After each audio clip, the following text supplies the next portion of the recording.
Ils sont au total 88 aspirants qui bénéficient d'une formation relative à l'aumônerie.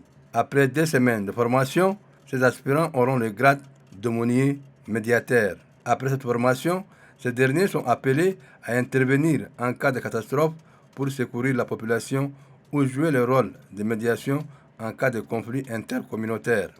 Ils seront également en mesure de sensibiliser la population sur les dangers que représente l'utilisation des stupéfiants. Cet engagement s'inscrit dans la logique poursuivie dans l'axe 3 de la feuille de route du gouvernement de transition qui est de renforcer la bonne gouvernance et l'état de droit à travers les assises de Calavi qui est de lutter aux côtés du gouvernement contre les stupéfiants, les violations des droits humains, les catastrophes naturelles, la cohabitation pacifique.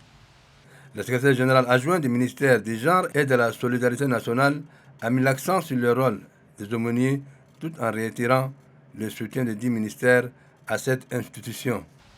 La ministre du Genre et de la Solidarité ainsi que l'ensemble du gouvernement seront toujours à vos côtés ainsi que les autres partenaires pour vous accompagner à mieux servir et à secourir toute la population en situation de conflit. Il vient à point nommé pour augmenter le nombre de médiateurs et de conseillers thérapeutes antidrogue sur le terrain.